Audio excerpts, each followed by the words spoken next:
Well, I have the great privilege today of being joined by Lelané Bezuidenhout, who's the CEO of the Financial Planning Institute, as well as David Kop, who is the head of policy and engagement at the Financial Planning Institute as well. It's a wonderful privilege to talk to you guys today. And yeah, I mean, I've been really looking forward to this conversation. We had a very brief conversation earlier before we recorded this, where I was telling you guys that I was actually pretty nervous about this. And the reason I was nervous is pretty simple. I mean, it's because this conversation really matters to me. And so when I was thinking a lot about it, it made me realize that I actually have to try and think as clearly as I can and try to marshal my facts as well I can to try and express why it matters so greatly to me. So it is a wonderful privilege to talk to you guys today. I'll give you guys maybe a moment or two just to explain maybe what the FPI is, because I still get people asking me or turn at me with wide eyes when I say FPI, thinking that I said FBI. So I think it's important that we maybe explain what the FPI is, what its role is, as well as what you guys do in your respective positions. I think we can start with you, Lelané. Sure, no problem. Thank you so much, Phila, and thank you for the opportunity to chat to you today. And it is a topic that's close to our heart. But before we jump into that, I'm Lelané Bezuidenhout. I've been in the financial planning industry for quite a few decades now. I used to say years, but we're moving into decades now. So I'm not a teenager anymore, and I've got an absolute passion for what I do because one of my mottos in life is that you take stumbling blocks and you make it stepping stones to improve whatever we are doing. And I must say, I'm thrilled to have been in the sector that we are in because I've seen it changed from when I joined in about 1998. You know, those was in the days before capital gains tax was even in South Africa. So that's not how old I am, but that's hopefully how wise I am.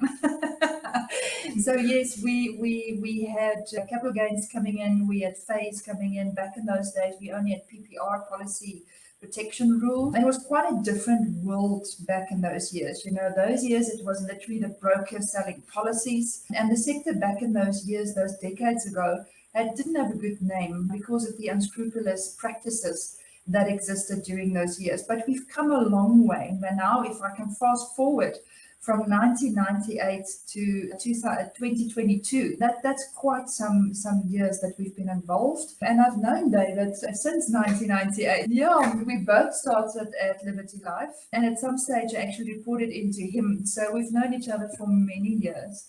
Yeah, And we've got a very good relationship and we share the same passion.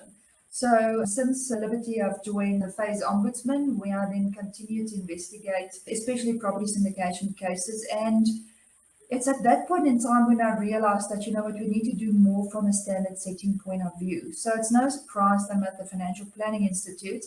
And this is not a job for me, it's a passion. You know, every day I wake up and I ask, how are we going to do, what are we going to do today to improve the sector as a whole, but specifically financial planning within South Africa. Now, FPI itself is a SACWA recognized professional body.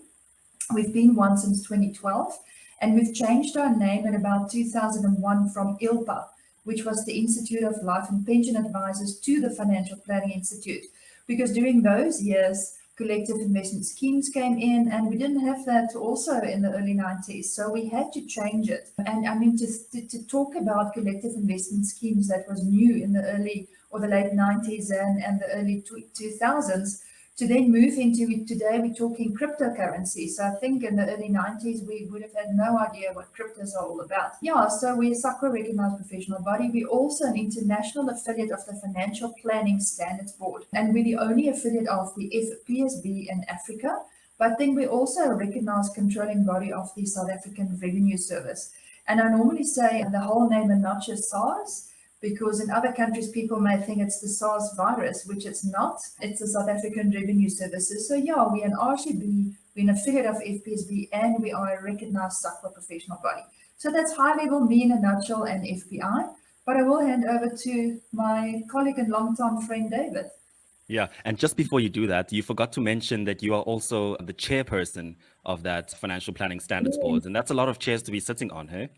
Yeah, it is. And I must tell you, when I talk about me, it's difficult because it's not about me, it's about what we do and who we do it for. Yeah, So yeah, indeed, yeah. thanks for reminding me, I am the chair of the Chief Executive Committee, which is the top 7 affiliates globally for the Financial Planning Standards Board. And we've got quite a few focuses at this point in time, but one of the biggest focuses from the Financial Planning Standards Board is to ensure that we get regulatory protection of the term financial planning globally. It just started in Ontario and Canada, and we are in South Africa, not too far away from that, hopefully, with COFI coming in.